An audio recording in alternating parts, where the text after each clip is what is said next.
ada Ombel BBC, luar biasa. Saya bisa bertatap muka dengan seluruh rekan yang ada di Indonesia karena BBC ini didaftarkan di PMM untuk webinarnya.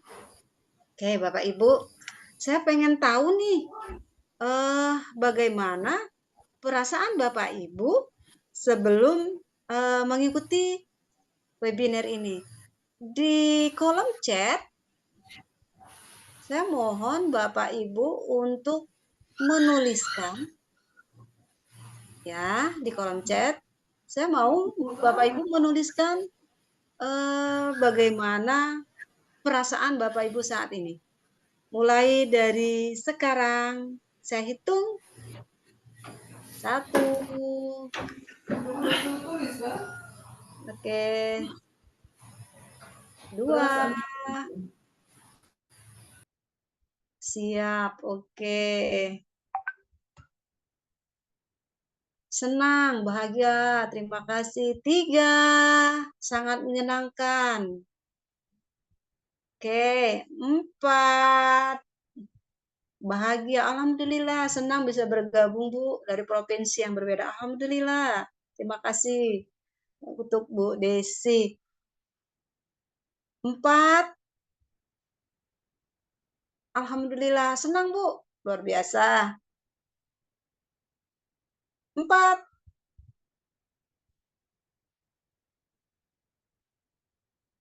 oke, masih ada 4. Senang juga, alhamdulillah, terima kasih. MS, kemudian senang bisa bergabung, alhamdulillah. Oke, cukup 5. Oke, tepuk tangan buat kita semua. Itu di kolom chat sudah banyak yang masuk, sudah bergabung. Oke, Bapak Ibu, terima kasih. Perasaannya saat ini senang bisa bergabung, bisa mengikuti webinar kita. Mudah-mudahan bisa menambah wawasan Bapak Ibu. Pada kesempatan kali ini, Bapak Ibu tentunya P5 ini bukan sesuatu yang baru. Benar nggak Bapak Ibu? Coba di kolom chatnya.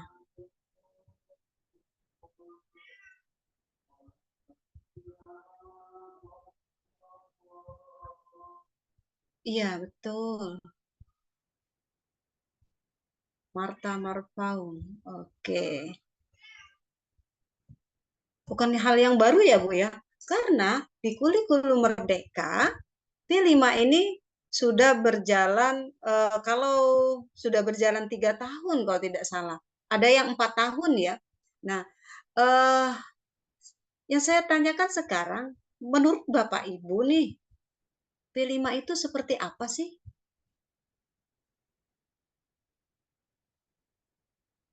Buat di kolom chatnya. Oke. P5 itu seperti apa? Apa yang bisa Bapak Ibu ketahui dari P5?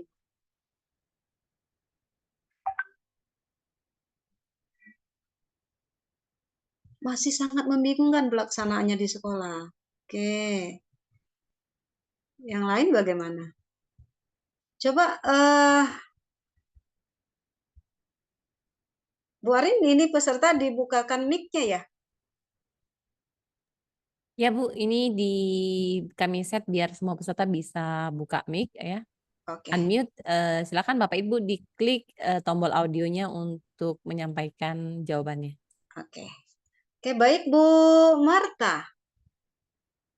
Bu Marta, silakan. Bu Marta Marpaung. Silakan open mic, open kamera, biar kita bisa say hello. Baik Ibu, terima kasih. Terlebih dahulu, Assalamualaikum warahmatullahi wabarakatuh. Waalaikumsalam warahmatullahi wabarakatuh. Saya Bu Ibu Marta Merpaung dari SMA Negeri 1 Mempura, Provinsi Riau, di Kabupaten Siak tepatnya Bu. Mungkin Ibu udah kenal atau mungkin udah tahu sebelumnya. Baik Ibu, di sini Ibu memang benar Ibu katakan udah 3 tahun. Dan itu juga merupakan bukan hal yang baru. Namun untuk pelaksanaan di sekolah kami itu masih sangat kebingungan. Dan ini juga kami lihat juga di sekolah lain juga seperti itu. Kebingungannya di mana? Jadi eh, ketika proyek profil pelajar Pancasila itu dilaksanakan di akhir jam pelajaran, anak itu tiba-tiba nyandang tas, duduk di parkir, nunggu pulang gitu. Jadi pelaksanaannya itu masih rancu kami lihat, dan itu juga bukan terjadi di sekolah kami. Ada beberapa sekolah seperti itu juga, karena informasi yang kami dapatkan dari kepala sekolah seperti itu. Nah, itu ya Bu yang saya katakan tadi di awal, masih sangat bingung di proyek profil pelajar Pancasila itu, karena dia kan gini tuh Bu, karena kadang disuka temanya lain, guru yang masuk tuh lain. Sementara kan untuk penguasaannya itu kami juga masih belum memahami gitu Bu. Mungkin itulah akhirnya saya mengikuti, saya lihat kan di ini di komunitas belajar, saya lihat ada webinar ini, nah saya ingin menambah ilmu. Wah, ini ada, makanya saya klik yang ini Bu. Makanya saya daftar. Oke, terima kasih Bu, luar biasa. Memang nanti kita jawab kebingungannya lewat PPT ya Bu. Nanti saya akan jelaskan bagaimana apa sih itu P5 itu seperti apa dan bagaimana perencanaannya serta bagaimana pelaksanaannya di sekolah gitu ya Bu ya. Oke, baik, saya izin share screen untuk PPT saya ya.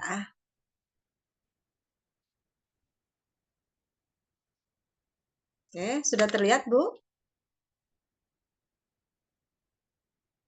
Masih proses Bu Masni. Oh, masih proses ya. Oke, sudah terlihat Bu. Oke. Ya, baik. Bapak Ibu, izinkan saya untuk memulai. Tadi sudah dikenalkan sama Bu Arin ya. Saya hari ini narasumber berbagi praktik baik di Kombel BBC untuk proyek penguatan profil pelajar Pancasila dan bagaimana nanti prosesnya. Nama saya Mas Dewi, saya yang sudah seperti yang disampaikan, saya adalah guru penggerak angkatan 4 dan PP angkatan 10 gitu Bapak Ibu. Oke. Yang perlu Bapak Ibu pahami itu tentang proyek penguatan profil pelajar Pancasila itu yang pertama adalah mengetahui dulu apa sih proyek profil pelajar Pancasila itu gitu. Mampukah kita melaksanakannya gitu ya Bapak Ibu ya? Itu memang satu pertanyaan yang apa bukan rahasia lagi. Memang di mana-mana mereka itu ada kebingungan, ada persepsi yang berbeda tentang P5 gitu. Oke. Untuk Bapak Ibu ketahui, profil pelajar Pancasila itu yang pertama beriman bertakwa, kemudian berkebinekaan global, bergotong royong, kreatif, bernalar kritis, mandiri. Nah, Bapak Ibu, dalam proses pembelajarannya, kalau kita memasukkan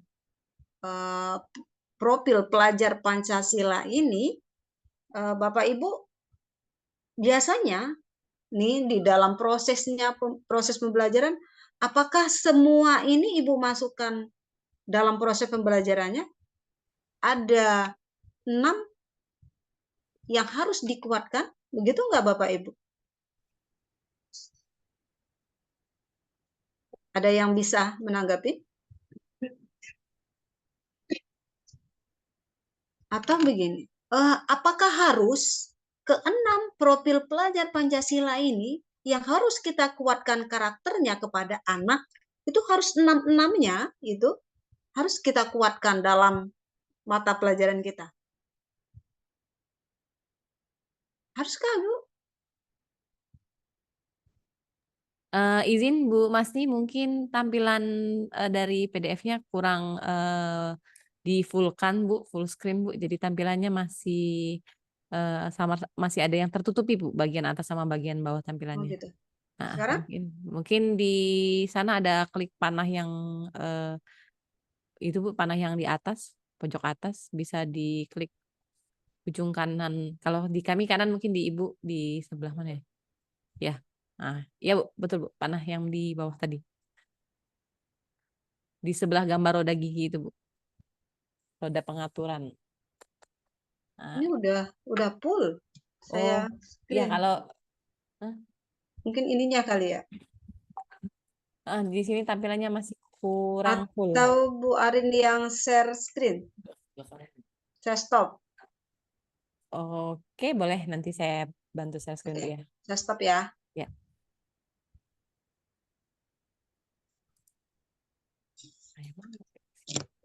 Oke, baik. Saya lanjutkan sambil Bu Arin share screen. Ya, Bapak Ibu, untuk proyek penguatan yang ada di pelajaran kita itu, Bapak Ibu tidak perlu semua kita kuatkan karakternya. Jadi pilih saja sesuai dengan apa yang menjadi ada kaitannya dengan materi kita. Ya, jadi nggak perlu 6-6-nya kita kuatkan di satu materi aja gitu Bapak Ibu. Jadi pilih saja yang misalnya nih saya pengennya anak itu kreatif misalnya. Berarti dia hanya kreatif saja yang akan kita kuatkan. Kemudian bernalar kritis. Bernalar kritis saja. Jadi misalnya semua 6 ini kita kuatkan alangkah gitu ya capeknya guru gitu untuk menguatkan 6 karakter ini ke anak gitu. Oke, saya lanjutkan Bu Arin. Oke, kenapa perlu adanya proyek penguatan profil pelajar Pancasila? Yang pertama, sarana pencapaian profil pelajar Pancasila itu memberikan kesempatan kepada peserta didik untuk mengalami sebagian proses penguatan karakter sekaligus kesempatan untuk belajar dari lingkungan sekitar. Yang kedua, diharapkan dapat menginspirasi peserta didik untuk berkontribusi bagi lingkungan sekitarnya.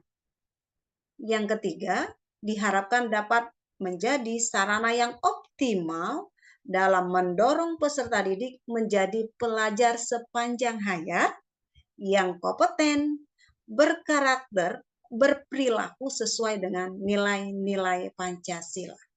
Gitu Bapak Ibu ya. Jadi kenapa nih perlu adanya proyek penguatan profil pelajar Pancasila? Itu Bapak Ibu yang diharapkan. Yang pertama itu adanya yang harus kita kuatkan itu karakternya dulu, sifatnya dulu. Perilaku sesuai dengan nilai-nilai Pancasila itu yang diharapkan pada proyek kita. Itu Bapak Ibu ya, untuk penguatannya. Nah, Bapak Ibu, untuk gambaran pelaksanaan proyek itu sendiri sudah diatur oleh Kemendikbudristek itu nomor 56 tahun 2022. Profil pelajar Pancasila itu merupakan kegiatan pembelajaran yang co-kurikuler yang dirancang untuk menguatkan upaya pencapaian sesuai dengan profil pelajar Pancasila.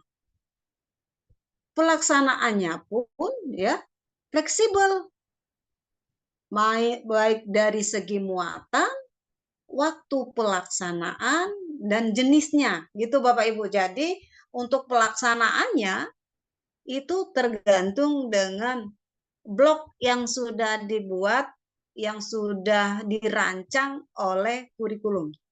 Nah, kalau di tempat Bapak Ibu, karena satu mata pelajaran itu seperti bahasa Indonesia contohnya, ada 36 JP yang terinclude di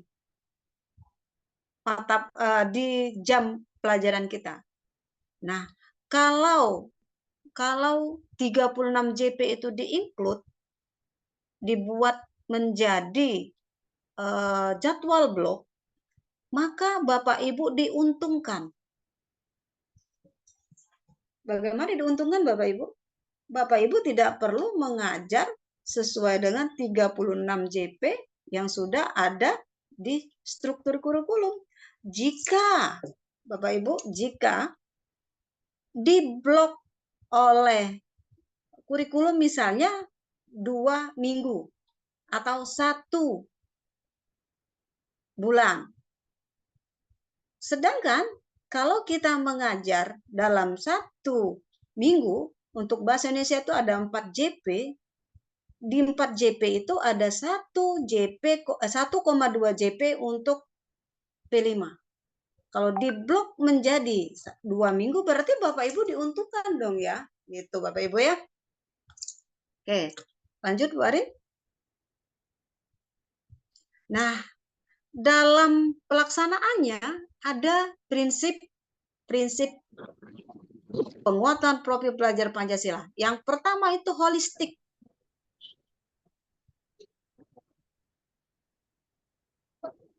Holistik bermakna yaitu memandang sesuatu itu secara utuh. Kemudian kontekstual. Kontekstual terkait dengan upaya berdasarkan kegiatan pembelajaran pada pengalaman nyata, itu kontekstual. Kemudian berpusat pada peserta didik. Bapak Ibu, kurikulum Merdeka sekarang semua terpusat pada peserta didik. Jadi pendidik kita hanya sebagai fasilitator saja, kita hanya mengarahkan, gitu Bapak Ibu ya. Kemudian prinsip yang keempat adalah eksploratif berkaitan dengan membuka ruang bagi proses, baik itu dia untuk struktur maupun bebas. Jadi Bapak Ibu, prinsip-prinsip ini harus ada dalam proyek penguatan profil pelajar Pancasila. Jadi ada 4 ya, holistik, kontekstual, berpusat pada peserta didik, dan eksploratif. Jadi pada eksploratif ini anak bisa mengeksplor itu apa yang aset yang ada di sekolah yang bisa dimanfaatkan.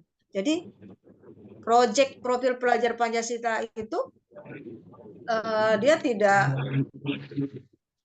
merupakan satu, dia merupakan kurikuler ya Bapak Ibu.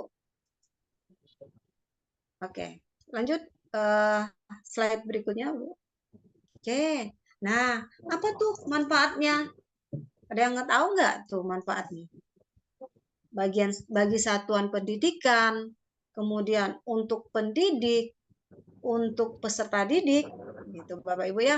Kalau untuk satuan pendidikan, menjadikan satuan pendidikan sebagai sebuah ekosistem yang terbuka untuk partisipasi dan keterlibatan masyarakat.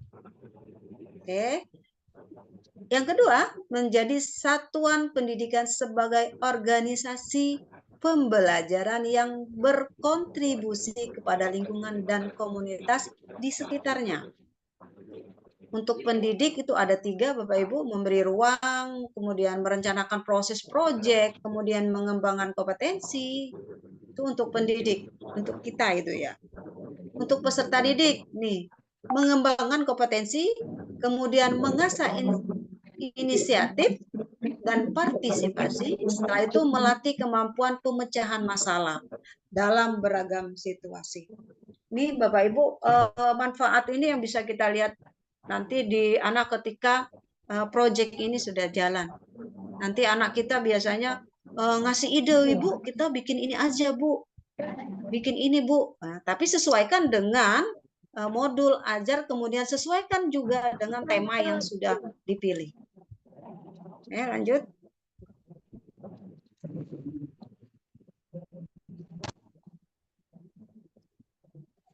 Menyiapkan ekosistem satuan pendidikan. Nah, apa yang harus disiapkan ini?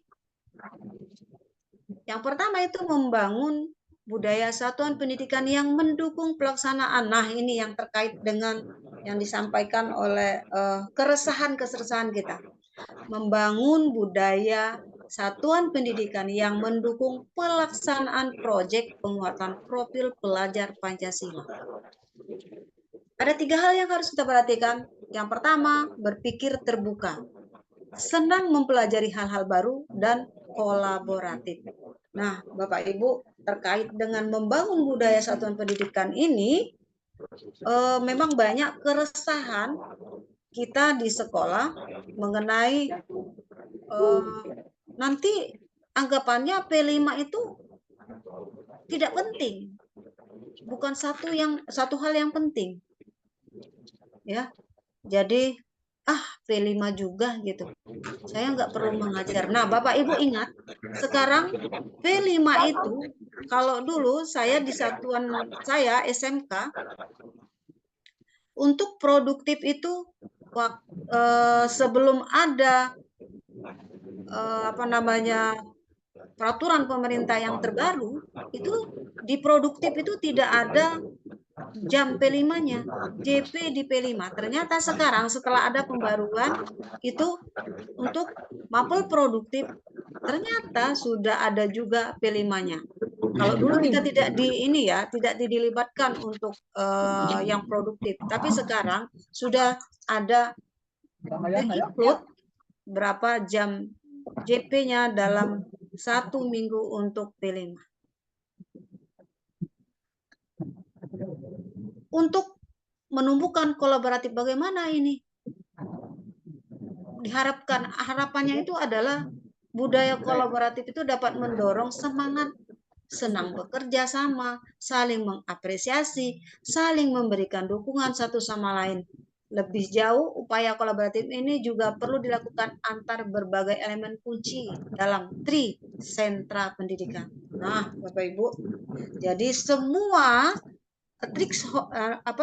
semua yang ada di sekolah itu bisa berkolaborasi dalam proyek penguatan profil pelajar Pancasila ini, bukan hanya guru saja, ya, bukan hanya wali kelas saja,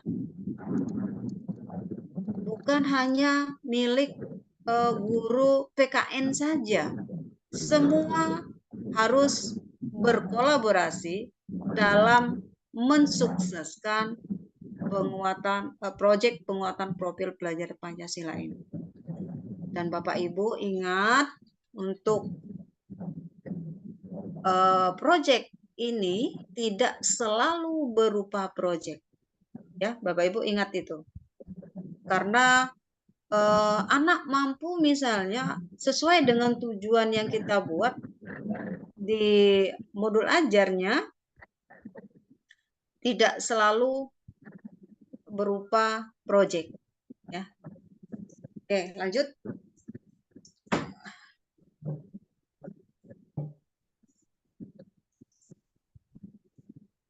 Memahami peran peserta pendidik dan satuan pendidik dalam pelaksanaan proyek penguatan profil pelajar Pancasila.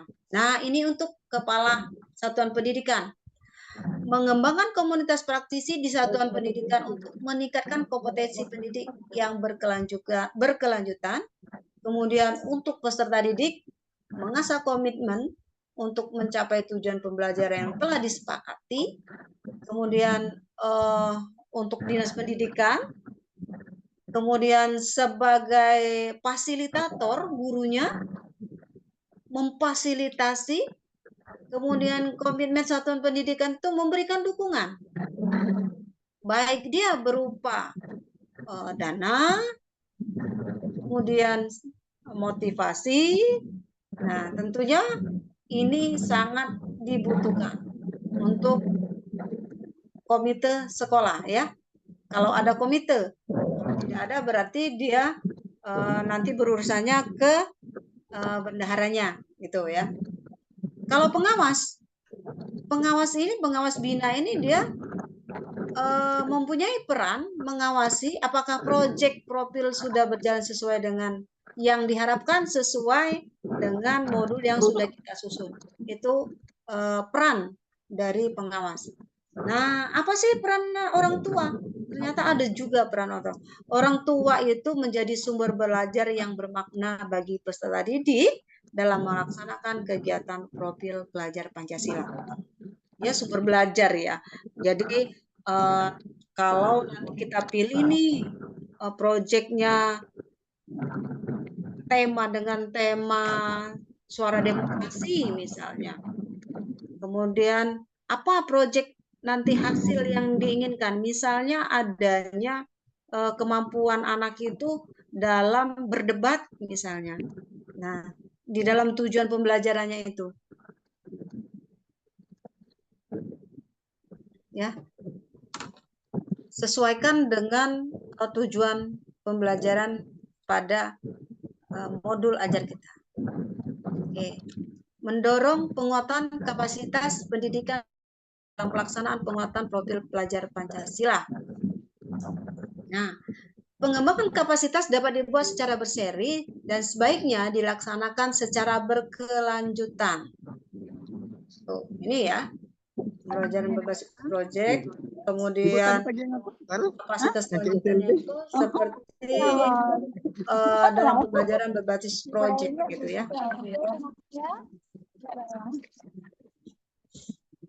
Oke. Untuk sebelum saya lanjutkan, saya langsung tanggapin saja ya. Ini ada juga beberapa pertanyaan ya. Oke.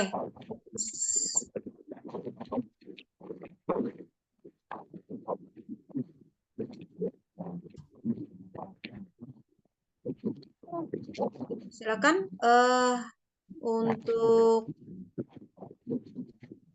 yang sudah menulis di kolom chat, saya lihat ya.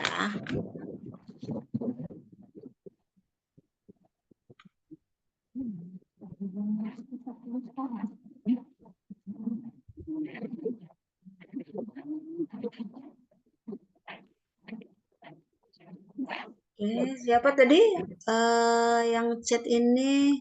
Izin bertanya, Ibu, apakah setiap hasil proyek selalu menampilkan panen karya? Karena setiap proyek sepertinya selalu meminta panen karya hasilnya.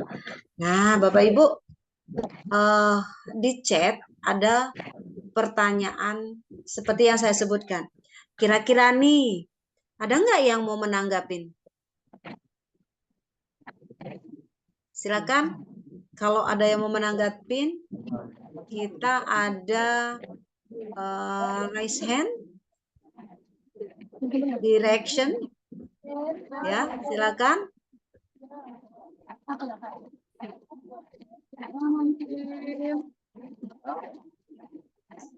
Apakah setiap proyek itu harus ada panen karya gitu? Silakan Bapak Ibu, bagaimana pemahamannya?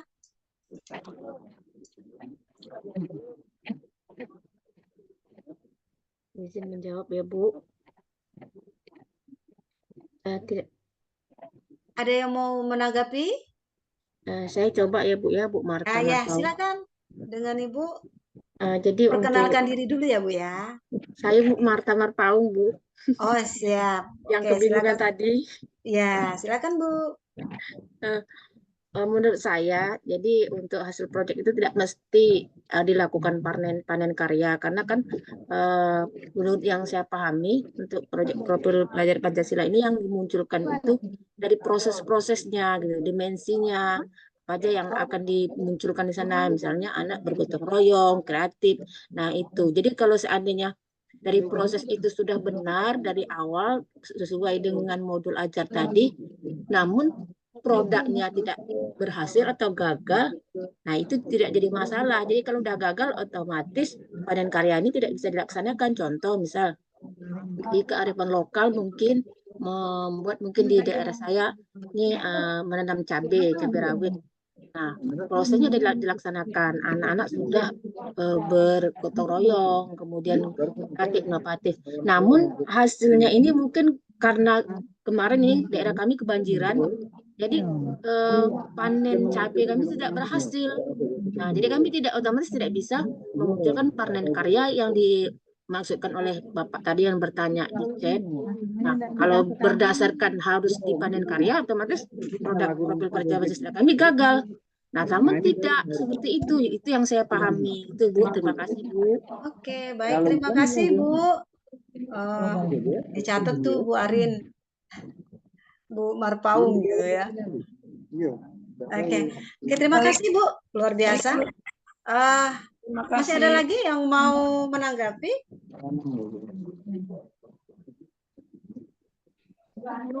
Masih ada yang mau menanggapi? Sebelum saya tanggapi.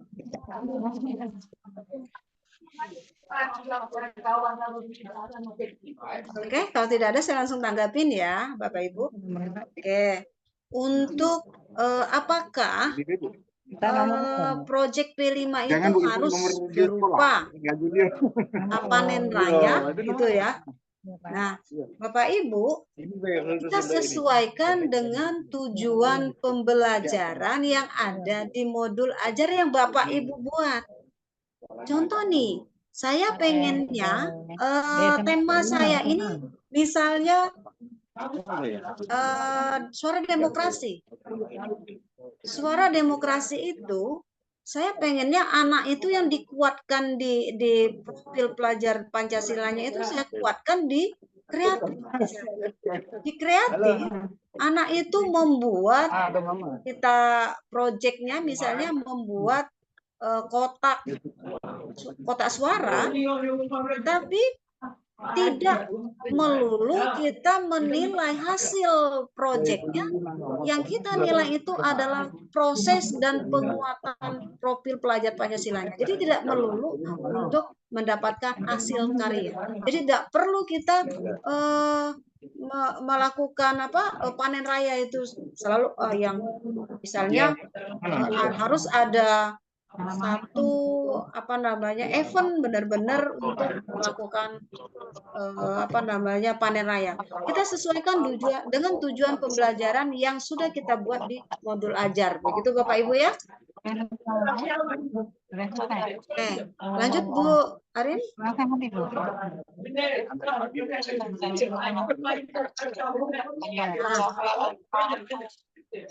Jadi kita mulai merancang ini, mendesain. Nah, baik Bapak Ibu, baik Bu, ini dari Pak Wahyu ya. Nanti kita tangkapin Pak Wahyu ya. Kita lanjut di sini dulu ya. Oke, mendesain proyek penguatan profil pelajar Pancasila. Yang pertama yang harus Bapak Ibu lakukan adalah membentuk tim fasilitator proyek penguatan profil pelajar Pancasila. Nah, peran tim ini dia melaksanakan kegiatan, kemudian memperhatikan jalannya kegiatan P5 di sekolah masing-masing. Jadi tim fasilitator itu berperan penting pada proses P5. Kemudian dia merancang dimensi, kemudian menentukan tema, kemudian menentukan alokasi, kemudian waktunya, kemudian untuk saat prosesnya gitu dilakukan oleh fasilitator. Kemudian dia mengidentifikasi tingkat kesiapan satuan pendidikan.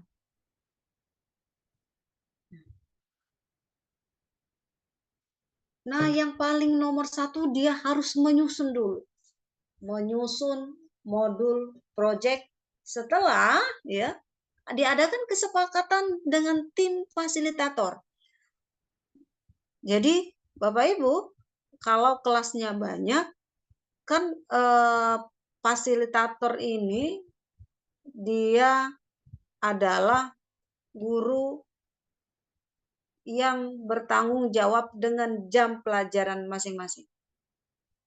Nah, ada kan kesepakatan dalam kombelnya akan menyusun modul ajar itu. Beda dengan koordinator. Kalau koordinator di Dapodik dia diakui 6 JP. Kalau fasilitator dia punya jam tersendiri terinclude di dalam jam pelajarannya. Tadi yang saya sampaikan kalau untuk bahasa Indonesia itu sudah dihitung 1,2 itu sudah ada di jam pelajaran masing-masing. Kemudian yang berikut merancang strategi pelaporan hasil proyek. Oke, Pak Wahyu, kebetulan kami sudah tahun keempat menggunakan Kummer dan itu selalu oke. Pak Wahyu, untuk mungkin tujuan pembelajaran hasil dari modul ajar yang dituntut mungkin di sekolah Bapak itu berupa hasil. Coba untuk melihat proses Bapak, ya. Oke. Dilihat di tujuan pembelajarannya. Tujuan pembelajaran itu itulah yang harus kita capai dalam proyeknya nanti. Oke, lanjut Bu Arin. Nah, Bapak Ibu,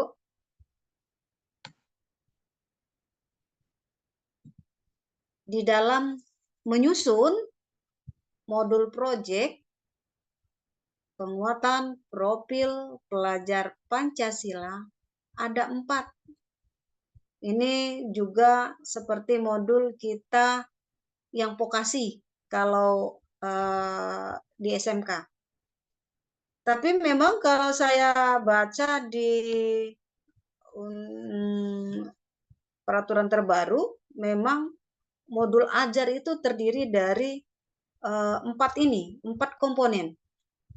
Profil modul seperti identitas sekolah, kemudian tujuan pembelajaran, aktivitas atau langkah-langkah, serta asesmen. Ini yang harus ada di dalam modul ajar. Saya lupa permennya itu, Permendikbud berapa gitu, ini sudah diatur bahwasanya untuk modul ajar itu harus ada 4 karakter ini. Bukan hanya modul ajar P5 ya, semua modul ajar harus terdiri dari 4 komponen ini. Oke. Langkah sama seperti di modul ajar kita ya, kalau profil itu dia berisi identitas sekolah, tema, kemudian topik serta judul modul, fase keberapa, kemudian durasi kegiatannya, alokasinya gitu ya. Nah, tujuan pembelajaran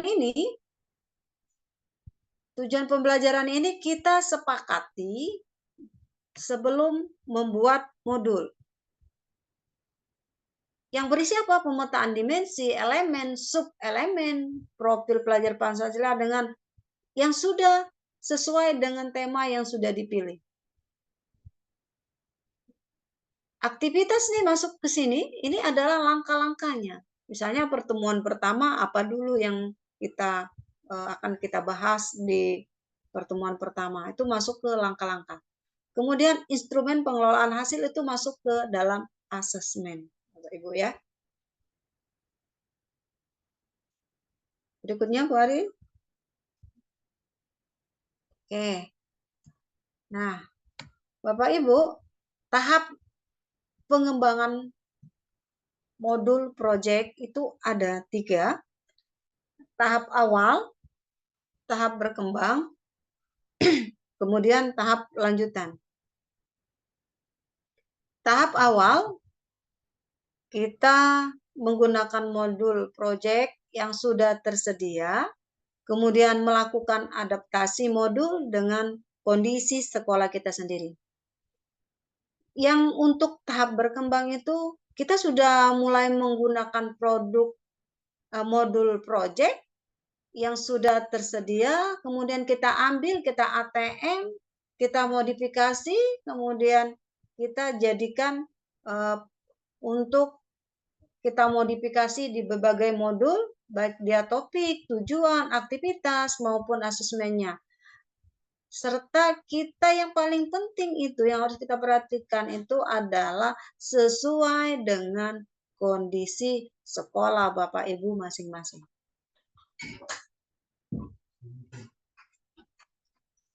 Kemudian lanjut untuk tahap lanjutan.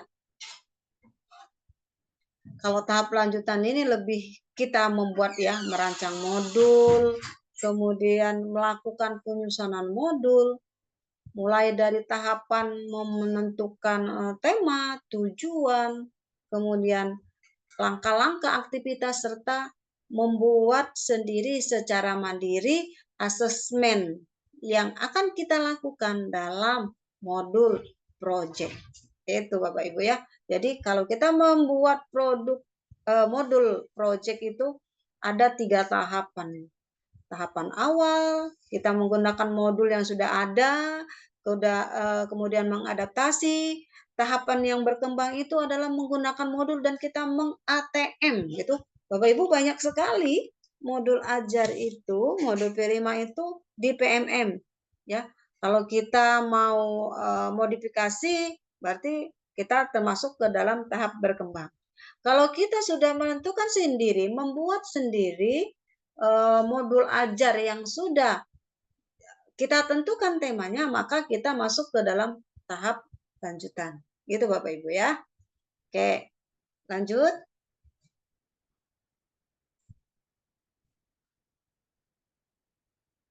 Oke.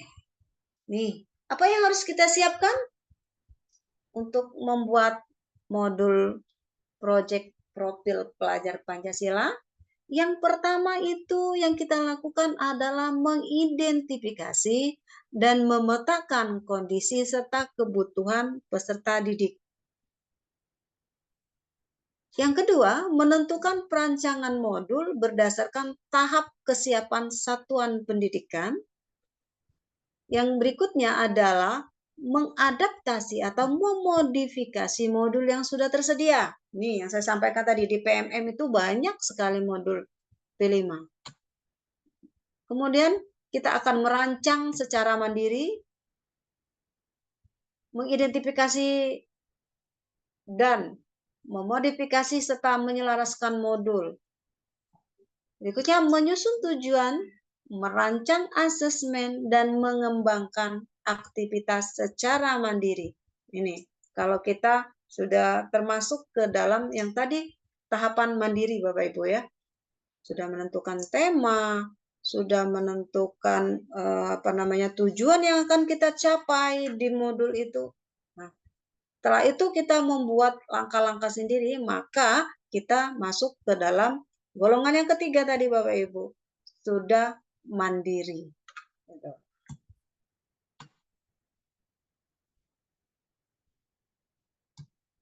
Nah, bagaimana menentukan tujuan pembelajaran dalam modul V5? Ya, tujuan itu kita dapat menentukan elemen, sub-elemen, serta capaian fase sesuai dengan kemampuan dan kebutuhan peserta didik. Saat menentukan tujuan pembelajaran, kita harus mengidentifikasi dulu nih. Mampu tidak peserta didik kita? Kemudian siap tidak sekolah kita? Kemudian ada tidak aset yang harus kita gunakan? Gitu. Kemudian strategi. Di strategi kita harus memperhatikan, di tujuan pembelajaran harus juga memperhatikan strategi ini. Contohnya itu seperti yang saya sampaikan di awal. Pendidik menentukan terlebih dahulu elemen dan sub-elemen serta capaian fase peserta didik yang akan dijadikan sebagai tujuan pembelajaran berdasarkan pada hasil asesmen diagnostik. Ya, setelah kita kan sebelum masuk itu sudah tahu nih, sudah siap belum anak kita gitu ya. Oke, sampai di sini saya akan baik Ibu, tadi sudah saya sampaikan. Wah, luar biasa ini. Pak Sanroni, semangat untuk P5 membara dan harus terus belajar P5 yang tepat. Luar biasa.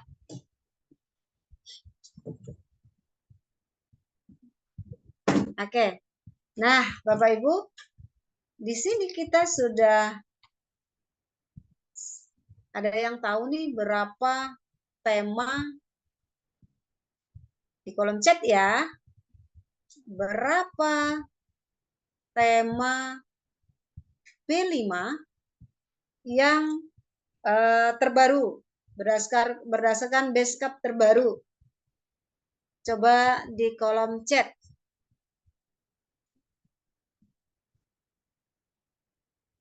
Silakan tulis di kolom chat. Ada berapa tema yang duluan masuk? Bu Arin, yang duluan masuk nanti menjawab akan ada pulsa 25.000 untuk 2 orang.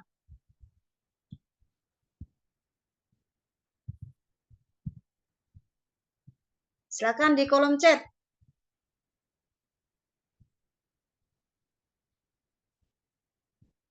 Ada berapa? 1. Saya hitung. 2. Kita hitung sampai 5 loh Bu Arin.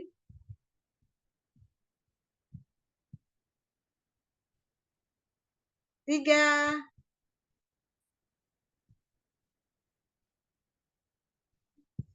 4. Cukup. Ada nggak Bu Arin yang menjawab?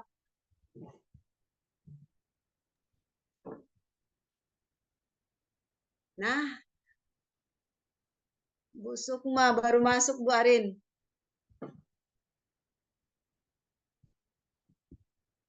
Bu Sukma baru masuk Bu Arin. Hitungannya sudah habis ya Bu Arin ya? Ada 6 tema umum. Oke.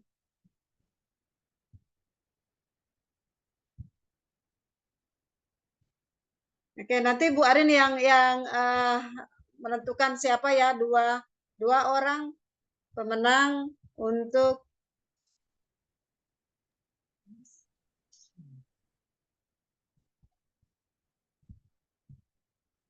Bu Arin masih mute?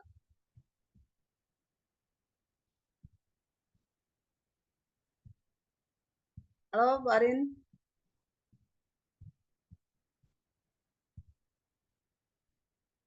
Oke, baik, terima kasih. Nanti Bu Arin yang melihat siapa yang masuk duluan dan yang benarnya. Jadi yang benarnya berapa Bapak Ibu?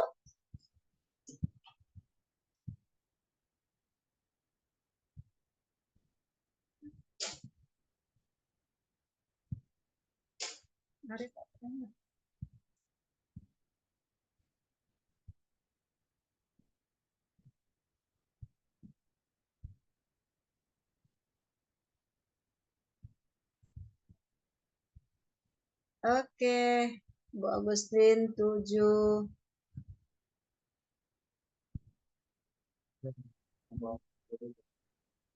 Cek apa suara saya jelas Bu?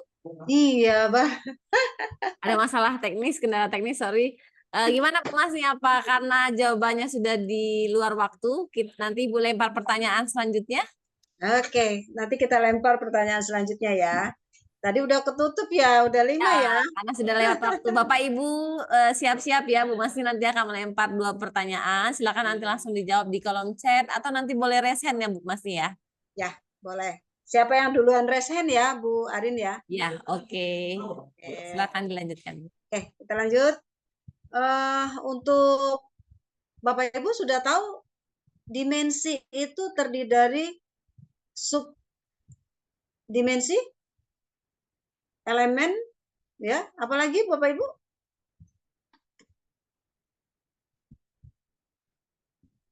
Silakan yang mau raise hand.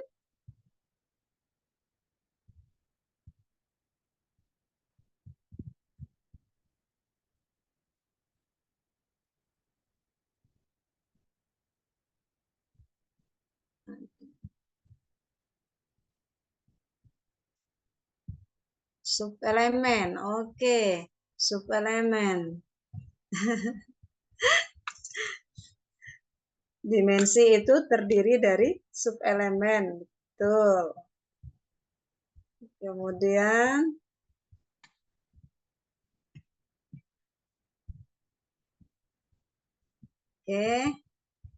Oke, terima kasih jawabannya Bu Epi, Bu Ika, Bu Susan ya. Baik Bapak Ibu, dimensi itu terdiri dari subdimensi. Nah, masing-masing tema memiliki dimensi, elemen, dan subelemen. Nah, ya, ini berdasarkan Bapak Ibu nanti bisa dilihat di ini ya, dimensi. Beriman bertakwa itu elemennya adalah akhlak beragama, kemudian subelemennya mengenal dan mencintai Tuhan Yang Maha Esa. Ini sudah disediakan oleh pemerintah Bapak Ibu, jadi kita nggak perlu membuat lagi ya. Tinggal Bapak Ibu memilih mana yang akan dikuatkan. Ya, dimensinya beriman bertakwa, elemen misalnya yang saya cari ini adalah akhlak pribadi misalnya. Nah, subelemen yang bakal saya kuatkan itu adalah integritas dan merawat diri secara fisik dan mental. Begitu Bapak Ibu ya. Cara menyusunnya. Nih. Begitu juga dengan dimensi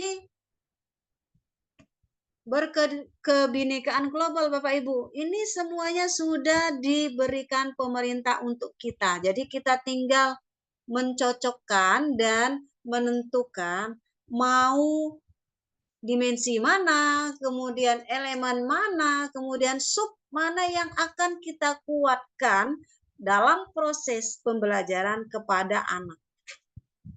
Kalau saya pengen anaknya itu mau atau mampu berkomunikasi dengan orang lain antar budaya, mungkin yang saya kuatkan itu adalah dimensi berkebinekaan global, kemudian yang saya ambil elemennya itu adalah berkomunikasi dan interaksi antar budaya, kemudian subelemen yang harus saya kuatkan itu ada dua, berkomunikasi antar budaya dan mempertimbangkan dan menumbuhkan berbagai perspektif.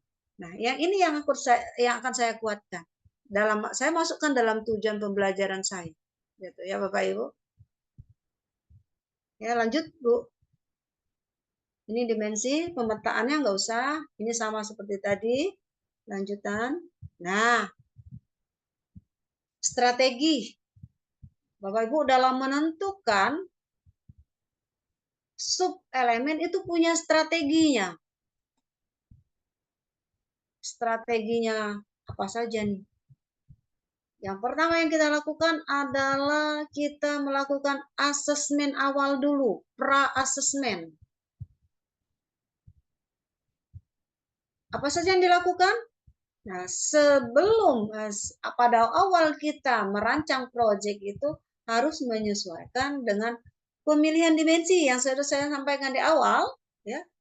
Sesuaikan dengan pemilihan dimensi dengan karakter satuan pendidikan dan kebutuhan peserta didik.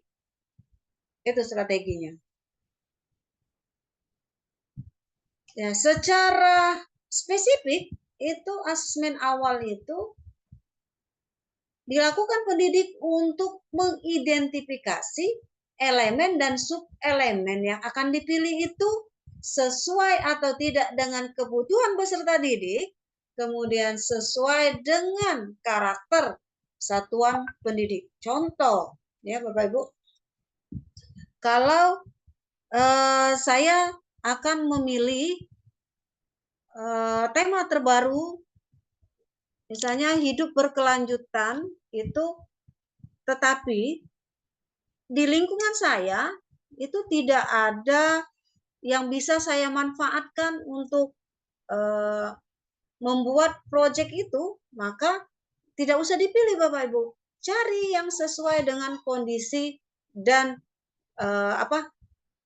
kondisi dan karakter sekolah kita saja. Jadi kalau sama seperti kita membuat modul ajar ya Bapak Ibu. Jadi kalau kondisi kita di perairan, jangan membuat atau mencari sumber belajarnya itu di daratan. Nah, itu nanti anaknya tidak akan bisa nyambung gitu Bapak Ibu dengan kondisi sekolah kita. Jadi tetap memperhatikan karakter satuan pendidikan serta kebutuhan peserta didik. Ya, kalau SMK itu sepertinya banyak sekali produk yang harus dibuat gitu sesuai dengan, karena di SMK itu apalagi banyak jurusan itu tambah enak nanti.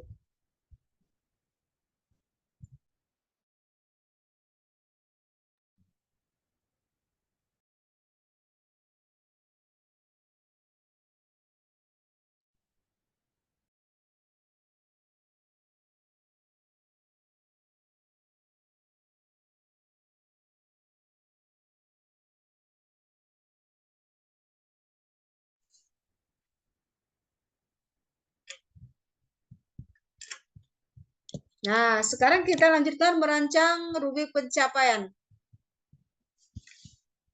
Jadi dalam perancangan rubrik utama proyek itu harus merumuskan kompetensi yang sesuai dengan fase peserta didik, dimasukkan ke dalam kategori berkembang sesuai harapan, kemudian rumusan fase dimasukkan ke dalam kategori mulai berkembang yang saya sebutkan di awal ya Bapak Ibu.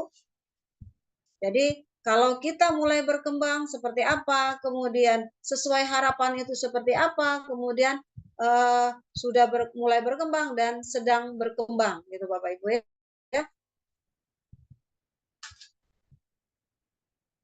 Lanjut. Mengembangkan topik alur aktivitas ini dalam kita membuat modulnya.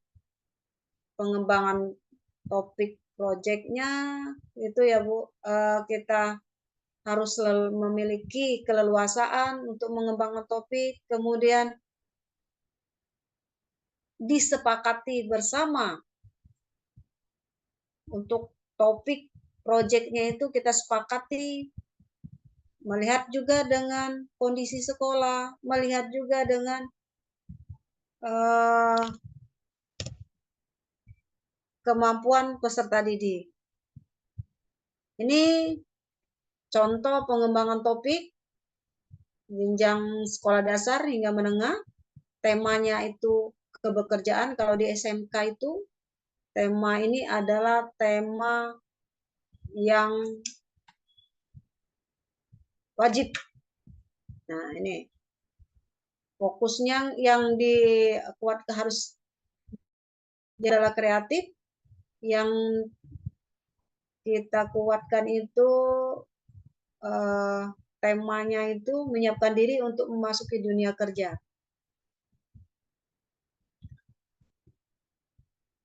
Nah, ini contoh alur. Contoh alur. Kemudian contoh alur itu ada pengenalan, kontekstual, aksi, refleksi, dan ada tindak lanjut.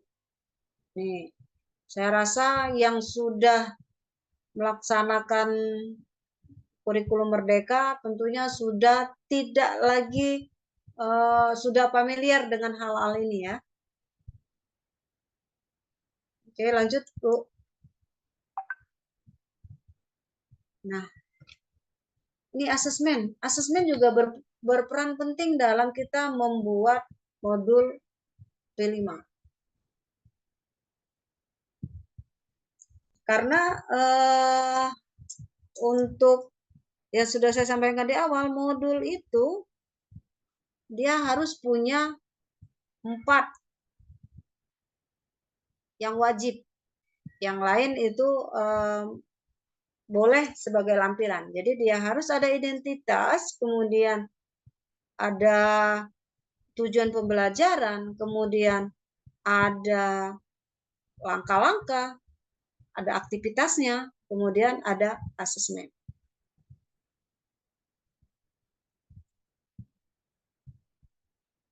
Nih, peran asesmen formatif dan sumatif dalam proyek. Bisa nanti Bapak Ibu saya bagikan nanti ini. Tinggal baca saja di panduan juga ada Bapak Ibu. Di panduan untuk proyek itu ada juga peranan asesmen. Asesmen boleh dipakai asesmen formatif, kemudian asesmen sumatif itu kalau untuk waktu penggunaan, kemudian pihak yang memberikan asesmen itu biasa kalau ini adalah pendidik ya, kalau yang memberikan asesmen. Kemudian kalau waktu itu kita yang menentukannya, atau mau secara berkala atau setiap proses pembelajaran kita menentukan penilaian boleh. Gitu.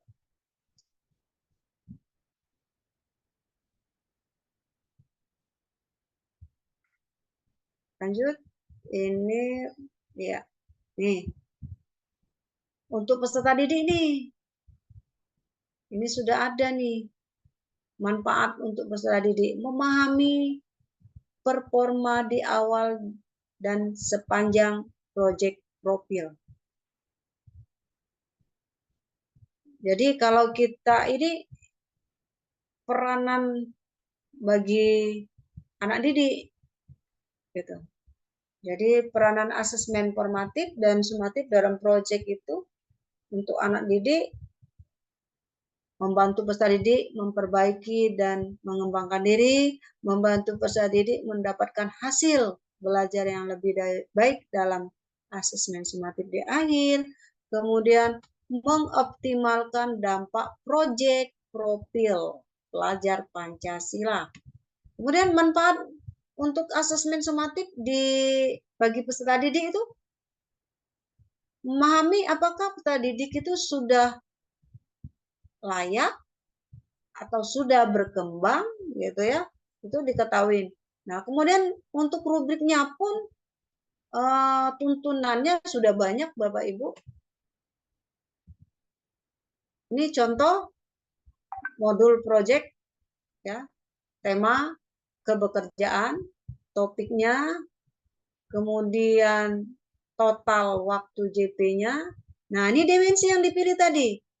Kemudian subelemen yang disasar. Jadi subelemen yang akan kita tuju itu ini ya yang saya sampaikan tadi di contohnya tadi. Oke.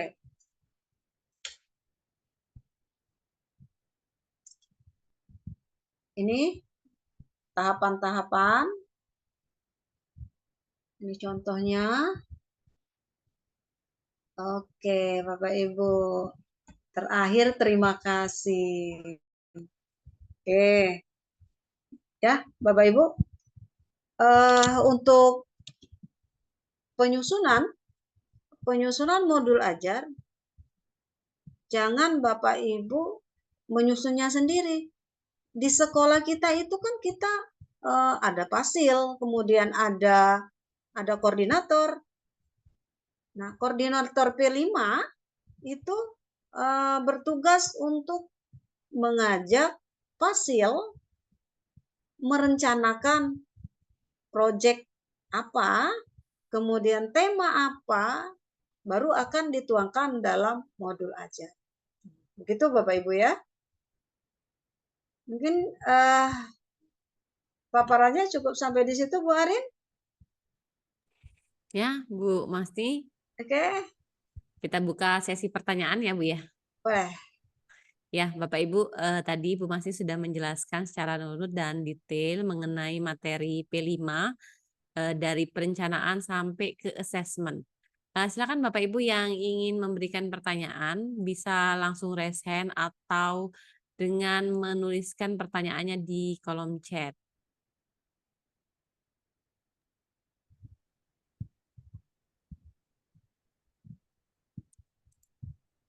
Silakan Bapak Ibu.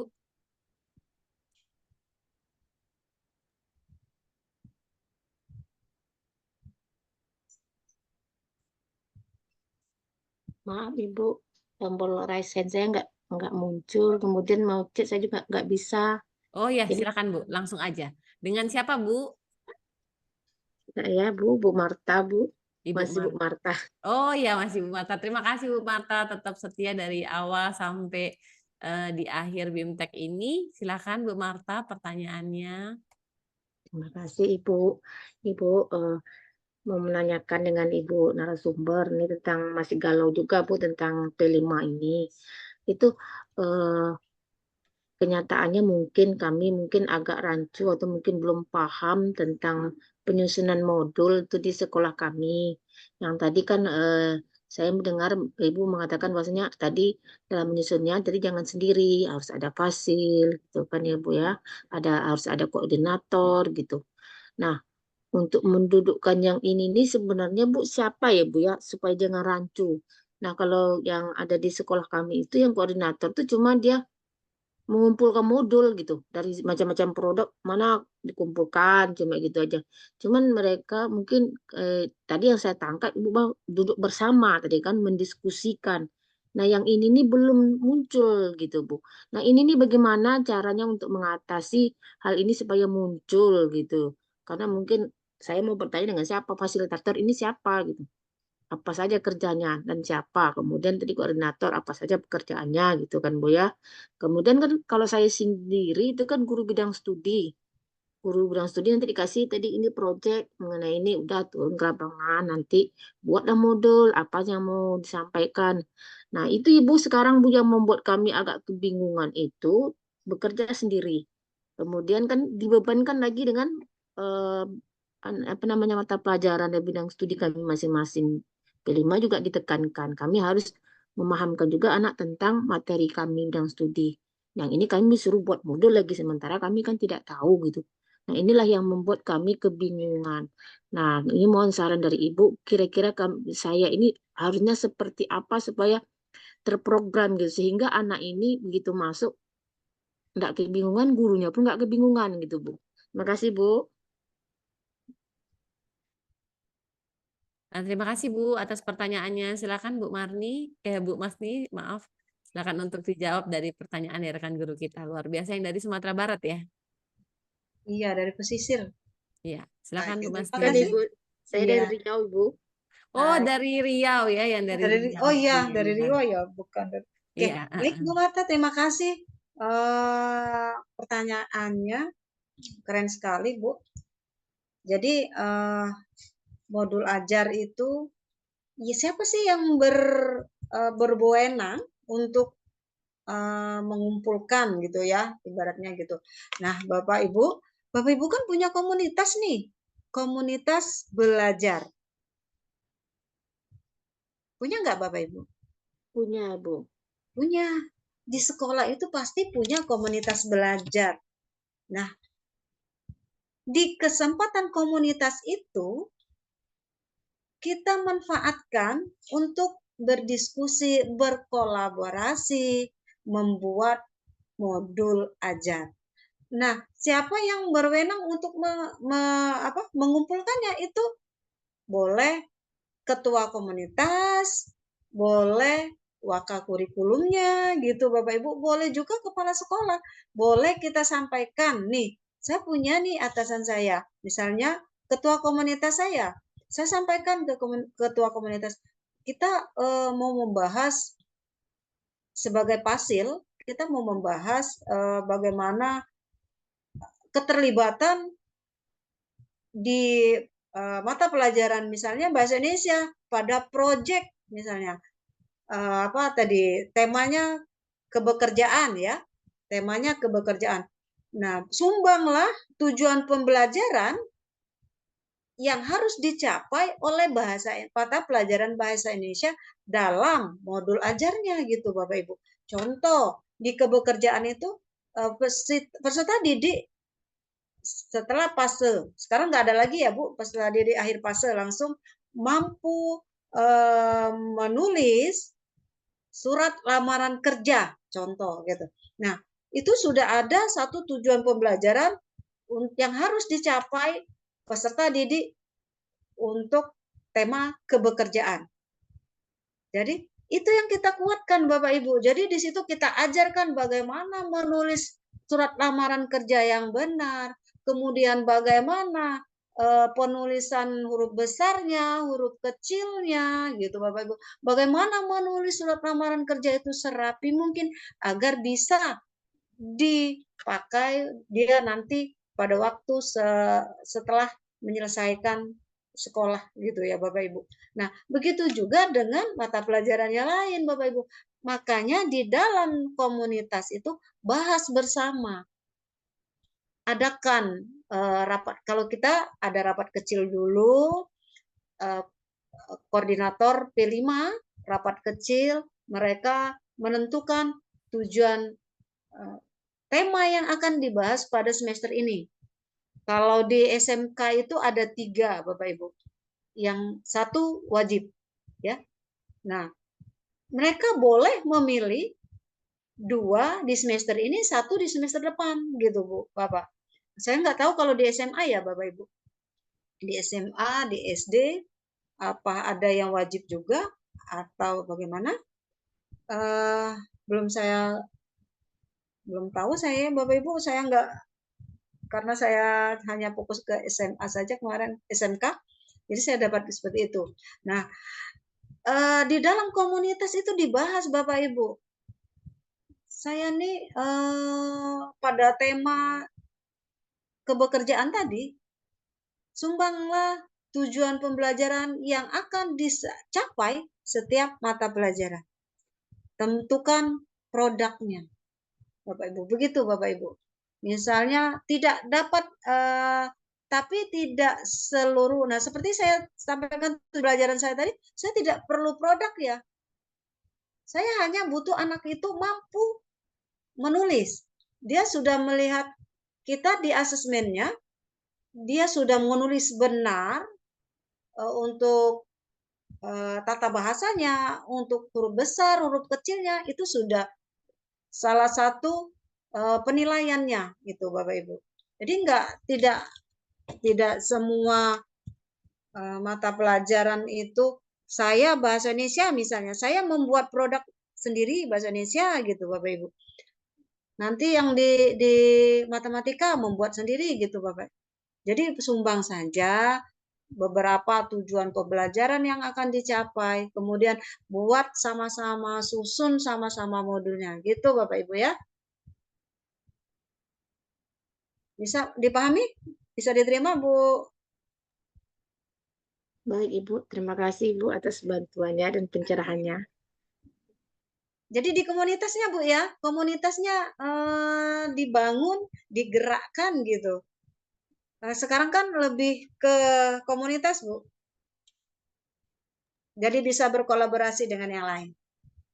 Nah, itunya pentingnya adanya kombel Bu ya di Ya sekolah. betul sekali Bu Arin. Cuman gini juga Bu, masalah kombel nih Bu, sedikit curhat juga nih Bu. Yang mana?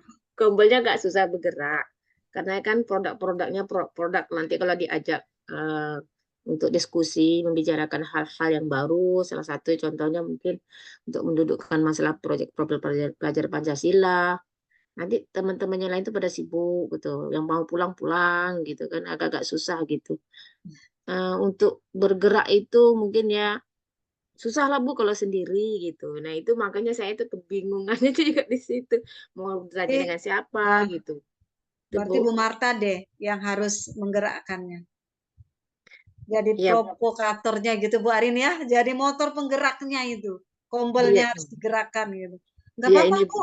Memang untuk menggerakkan itu tidak mudah, tidak seperti kita membalikkan telapak tangan. Bu. Tapi kalau Ibu semangat, Ibu terus yang ini, insya Allah orang nanti lama-lama mau mengikuti Ibu. Jangan menyerah Ibu ya. Tetap hidupkan kombelnya. Ya, betul. Ibu dari instansi mana Bu Marta? Ya. Saya dari Riau Bu, dari SMA 1 Mempura. Oh iya, SMA ya Bu ya. Nah, Iya. nanti kita BIMTEK-nya masih ada 1 hari lagi, itu bersama Ibu Dina. Beliau adalah fasilitator yang dari SMA Negeri 1 Palembang. Nanti besok Ibu ikut tetap join BIMTEK kita, mungkin lebih sharingnya lebih dalam Bu Masnia, karena Ibu Marta dari SMA, jadi besok mungkin lebih detail dijelaskan oleh Ibu Dina mengenai implementasi P5 di SMA gitu Bu. Ya, Terus waktunya Bu, saya kan nggak gabung di grup nih Bu. Jadi untuk lihat-lihat itu kan kayak tadi kan saya lihat ini, wah ini materinya bagus, saya klik. Nanti saya cari lagi mana yang Oh sesuai ya, dengan kebutuhan sama saya. Bu, waktunya jam 3.30 sampai jam 5. Dan saya sudah kirim link grup di WA, ya grup WA itu Bu, di kolom chat. Silakan Ibu nanti klik dan bisa join. Nanti saya infokan semuanya di Kombel di grup WA tersebut Bu. Baik Bu, terima kasih banyak Ibu. Ya. Jadi Ibu bisa update untuk kegiatan dari BBC. Begitu. Baik Bu Masti, waktu kita sudah menunjukkan pukul 4.58, sudah banyak sekali sharing praktik baik yang diberikan Ibu Masti kepada Bapak Ibu guru semua. Ini masih ada pertanyaan sebenarnya, mungkin bisa dijawab dengan singkat Bu ya. Berarti Bu, retribusi Jampel koordinator P5, 6 JP, dan fasilitator P5 melekat pada mapel masing-masing gitu ya. ya, betul sekali Bu Arin. Jadi koordinator itu sudah diakuin 6 JP itu. Jadi untuk fasil semua guru bertanggung jawab pada mapel masing-masing. Ya, betul. Jadi mungkin nanti butuhnya koordinasi antara para koordinator P5 untuk menentukan tema apa yang mau diambil, elemen apa, sub elemen apa gitu Bu ya. Pentingnya Betul, betul. kolaborasi antara koordinator dan fasilitator. Baik Bu Masi, terima kasih atas sharing praktik Oke. baiknya. Mudah-mudahan ini menjadi ilmu yang bermanfaat untuk Bapak Ibu guru Amin. semua. Nanti di link di grup Kombel kami kirimkan materi dari hari pertama, hari kedua, dan hari ketiga. Dan Bapak Ibu sudah kami kirimkan untuk link absensi. Silakan Bapak Ibu klik absensi pada hari kedua BIMTEK hari ini. Dan tadi ada bertanya Bu, saya ketinggalan di hari pertama, tidak masalah. Jadi BBC tidak mempermasalahkan Bapak Ibu, asalkan Bapak Ibu tetap aktif mengikuti kegiatan yang sedang dilakukan dan masih akan dilanjutkan di esok hari. Terima kasih Bapak Ibu atas semua dukungannya. Kalau boleh silakan di open cam kita foto dulu dokumentasi Bapak Ibu semua. Saya bahagia sekali melihat Bapak Ibu ada yang dari Kalimantan, ada yang dari Papua Bu ya, ada dari Riau, kemudian ada dari Sumatera Barat. Tentunya pendukung yang terbanyak ini tentunya dari provinsi kita Bu Masti, Sumatera Selatan. Juga banyak turut hadir baik tingkat SD, SMP, SMA, dan SMK. Link absennya sudah saya kirim di kolom chat, nanti saya bisa kirimkan kembali.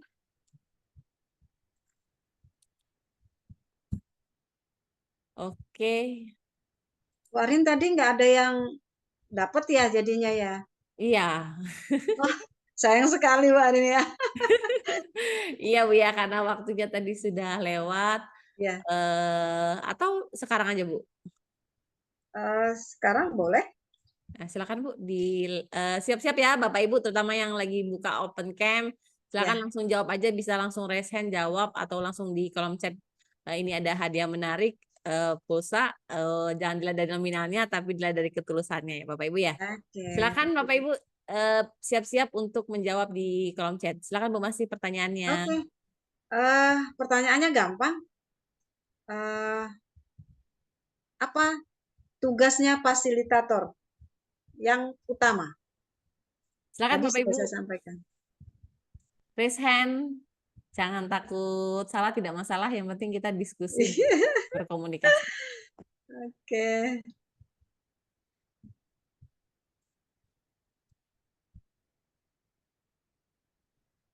Apa tugas fasilitator Bu ya? Iya, Ya, tugasnya silakan fasilitator. raise hand Bapak Ibu atau bisa menjawab. Oke. Yang utama ya, tadi sudah saya jelaskan di awal.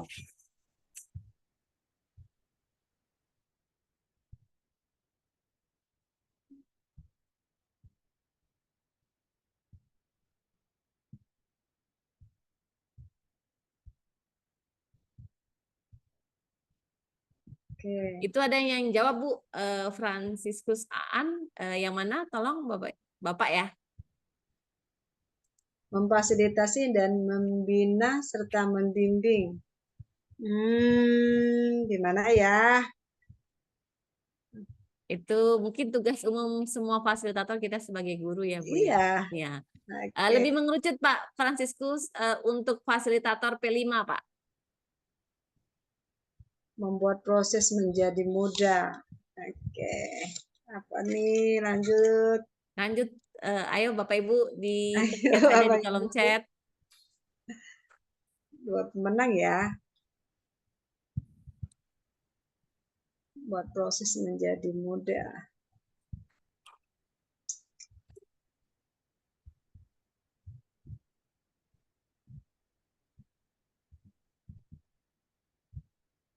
Membuat anak berakhlak. Oke.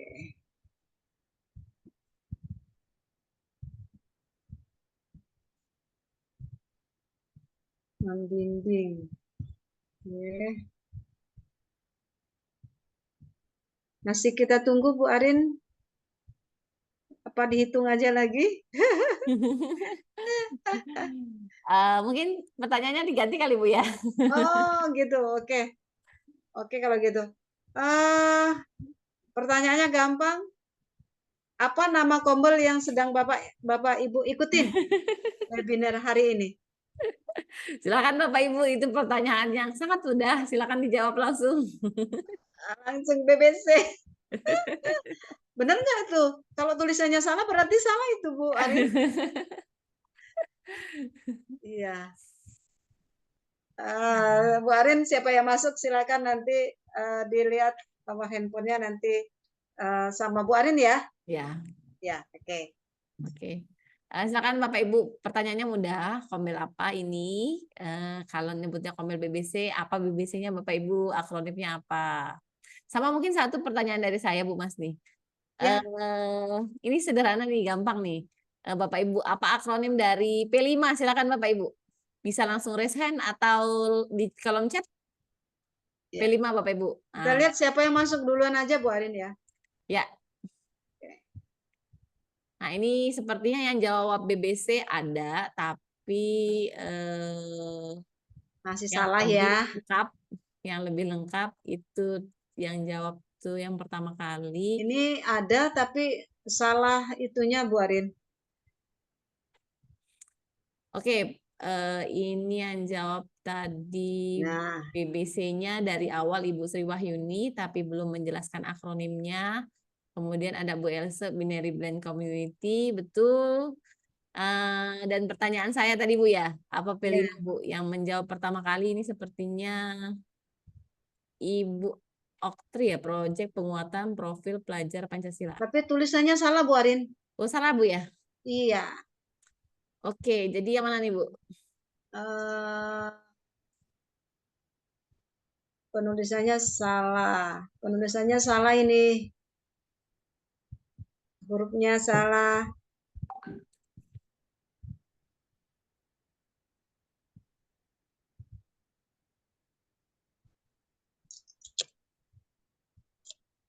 Oke, yang mana Bu? Ini? Oke, masih. Oke, ini ada Oktri ya. Oktri. Sudah betul, Bu Arin. Tadi ada penulisannya Proyek Profil Pelajar Pancasila sudah benar, tetapi P-nya huruf besar, P kedua, P3, ketiga itu huruf kecil, baru Pancasilanya yang besar, Iya. Bu Arin. Karena ini ya, akronim Iya. ya Bu ya. Iya. Oke, yang benar adalah Bu siapa nih? Oktri ya. Ya, Bu Oktri. Ya. Kalau untuk BBC silakan Bu Arin yang memilih. Oke, siap. Ya. Silakan Bapak Ibu nanti bisa japri para pengurus tim BBC di grup Kombel ya. Silakan nanti Bapak Ibu mengirimkan Waduh, ada yang benar. identitasnya dan membuat sehingga kami bisa mengirimkan dari hadiah yang diterima oleh para pemenang ya. Iya Pak, ini memang Ibu masih agak lebih teliti Pak. Jadi akronim disebutkan semuanya harus. Betul. Soalnya saya bahasa Indonesia, jadi kalau saya salah nanti Oke, Gitu. oke. Baik Bapak Ibu ya. Terima kasih Bapak Ibu peserta BIMTEK BBC pada sore hari ini yang tetap setia mengikuti kegiatan BBC dari awal hingga akhir. Sampai jumpa di esok hari pada pukul yang sama, yakni jam 3.30 sampai pukul 15 sampai pukul 17.00. Terima kasih atas partisipasinya. Salam dan bahagia Bapak Ibu. Saya tutup dengan wassalamualaikum warahmatullahi wabarakatuh. Terima kasih Bu Masni atas kehadirannya dan Ya, partisipasinya sama-sama. Terima di kasih semua sudah Assalamualaikum warahmatullahi bergabung. wabarakatuh. Assalamualaikum warahmatullahi wabarakatuh. Saya undur diri ya. Ya, Bu. Terima kasih Bu Assalamualaikum Masni. warahmatullahi wabarakatuh. Makasih Ya, materi. sama-sama. Nah, luar biasa. Pak Wahyu, terima kasih Pak Wahyu.